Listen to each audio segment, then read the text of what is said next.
หมายสูงค่าเมื่อในข่าวเขาเคยมาย้อนถึงพี่น้องใต้เฮาคามังโกมังเซาในคำจากกูโก้ในคณะเฮาคามาเป็นแขกเปิ้นมาปีอีอยู่เมืองเปิ้นเฮาคัดถูกลีไลมอฮู้ปักเปิงเปิ้นในคณะหรือหมอกินใจเปิ้นในค่ะพี่น้องใต้เฮาคามังโกมังเซาในมาอยู่เมืองเปิ้นย่อมหมอฮู้ปักเปิงเปิ้นหมอกินใจเปิ้นในค่ะเตียงคืนเหี่ยวก็เฮ็ดลองโอนอ่านโมแม่เนี่ยค่ะเฮาเพราะเฮาคาอยู่ตีเขตซุมซนขนาดดินก้นนำอันมีตึกเซาตึกข้างเส้นในคณะตึก ห้องคัดจะในเฮาข้ามถูกดีเฮ็ดนะคะลองโอนอันโมเมเพราะว่าเตียงขึ้นป่วนกว่าเย้าในคณะเมืองไทยในเป็นป้อยอยู่เซตากอในคณะเพราะว่าเตียงขึ้น12โมงกลางขึ้นป่วนเย้าในเปิ้นตีเขียวลงขยะเสียงนั่นคณะเปิ้นเหมือนเมืองเฮาค่ะเมืองเฮาค่ะนั่นเฮ็ดปล่อยตั้งวันตั้งคืนโอนอันโมเมตั้งวันตั้งคืนก่อไล่นะคะค่อยกาเมืองไทยในเปิ้นมีปักเปิงในค่ะสังว่าเฮาคาเฮ็ดกว่าแหน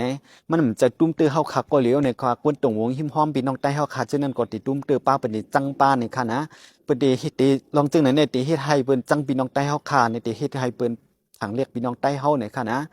สู่เจ้ามาอยู่เมืองไทยมีเงินเย้ามีรองวัดไว้เต็มโทนเย้าในเสตากอเนี่ยค่ะนะพี่น้องใต้เฮาค่ะเจออันนั้นมีวัดไว้เต็มโทนอันตึกมาใหม่ฉะนั้นอำนั้นแลลองเงิน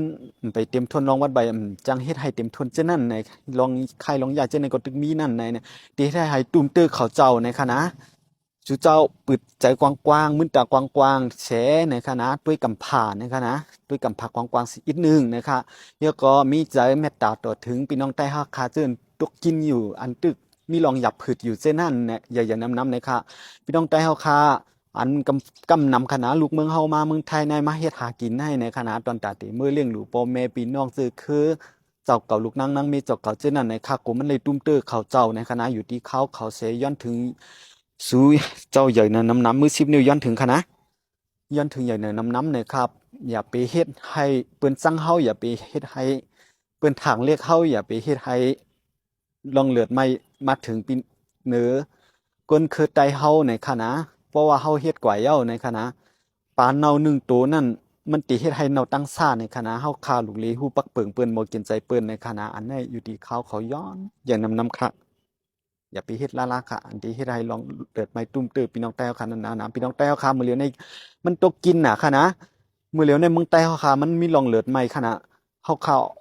พี่น้องใต้เฮาค่ะในเลยปลายมาเมืองไทยในนำน่ะค่ะนะปลายมาเฮ็ดหากินได้ค่ะนะเขาเจ้าจะเนี่ยโดนไล่เอาเงินจะเนี่ยจดแถมมือตั้งปุ่นเนี่ยมีหลายรองหลายตั้งเนี่ยค่ะย้อนนั่นยาวเนี่ยเขาย้อนเตๆวาๆค่ะนะย้อนใหญ่เนี่ยนำๆค่ะร่องเลือดใหม่อันที่เฮ็ดให้ตุ้มตื้อหรือพี่น้องใต้เฮาค่ะเพิ่นคือใต้เฮาค่ะจังได๋นี่ อย่าไปเฮ็ดเสยกรรมในคณะเหมือนซุงค่ะ